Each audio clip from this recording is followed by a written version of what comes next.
Todos os homens, cedo ou tarde, se deparam com a pergunta: o que acontece depois que morremos? Essa questão atravessa culturas e épocas, mas só a palavra de Deus dá uma resposta sólida. O mundo especula, inventa mitos de reencarnação, de dissolução no nada ou de uma vaga continuação espiritual. Mas a Escritura é clara. Aos homens está ordenado morrer em uma só vez, vindo depois disso o juízo. Hebreus 9:27.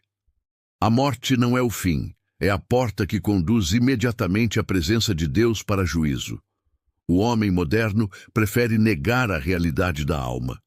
O materialismo afirma que, ao morrer, tudo termina. Mas essa visão é desesperadora e contrária ao testemunho da consciência. A própria Bíblia ensina que o homem é corpo e alma, e quando o corpo retorna ao pó, o espírito volta a Deus que o deu. Eclesiastes 12:7. A morte não é aniquilação, mas separação. Corpo e alma se separam temporariamente, aguardando a ressurreição. Por isso, reduzir o homem à matéria é insultar a imagem de Deus em nós. A Escritura ensina que os crentes, ao morrerem, não entram em sono inconsciente, mas são imediatamente recebidos na presença de Cristo. O ladrão na cruz ouviu: "Hoje estarás comigo no paraíso." Lucas 23:43. Paulo declara que morrer é lucro, pois é partir e estar com Cristo, o que é incomparavelmente melhor. Filipenses 1:23. Não há intervalo vazio nem purgatório. A alma do crente vai direto ao gozo eterno, aguardando a ressurreição do corpo. Essa é a consolação dos santos diante da morte. Mas para os que rejeitam a Cristo, a morte é o início do tormento eterno. Jesus contou sobre o rico que morreu e foi sepultado, mas sua alma foi direto ao Hades em sofrimento. Lucas 16:22-23. Não há segunda chance. Não há tempo de arrependimento após a morte. O juízo é imediato. O ímpio desperta em consciência, separado para sempre da presença favorável de Deus. A morte não é alívio, é o prenúncio do inferno. Essa é a dura realidade que o Evangelho insiste em anunciar.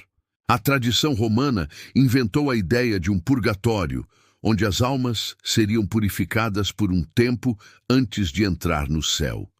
Mas essa doutrina não tem base nas Escrituras. Cristo afirmou: "Quem ouve a minha palavra e crê naquele que me enviou, tem a vida eterna. Não entra em juízo, mas passou da morte para a vida."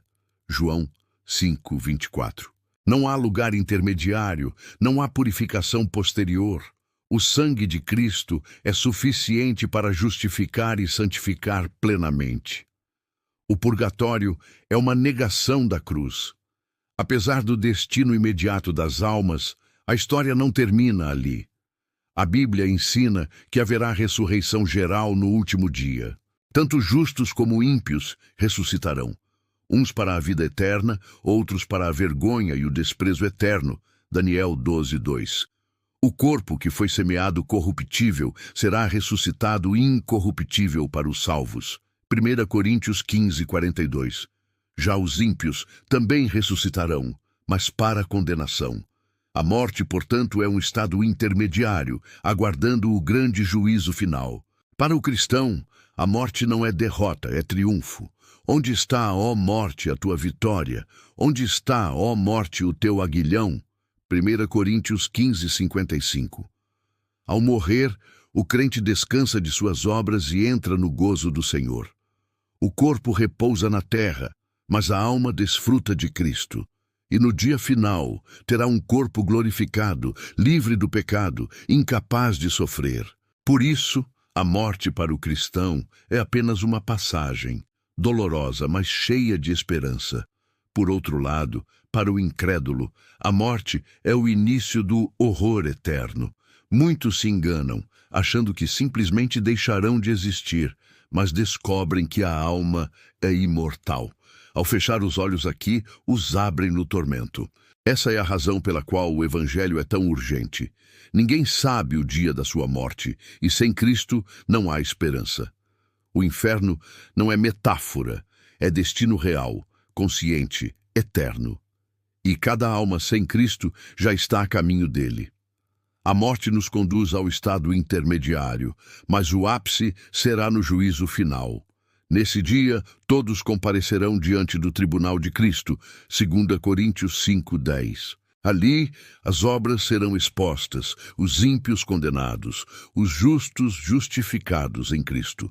O céu e o inferno não são estados temporários, mas eternos. A morte abre a porta, mas o juízo sela o destino. Essa realidade deveria nos despertar da indiferença e nos fazer buscar refúgio apenas no Salvador. Se a morte é certa e o destino após ela é irrevogável, não há tempo a perder.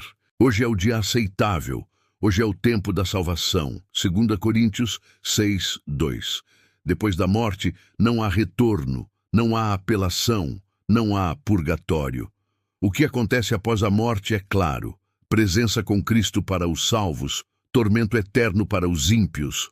Diante disso, a única resposta sensata é arrepender-se e crer no Evangelho enquanto há tempo.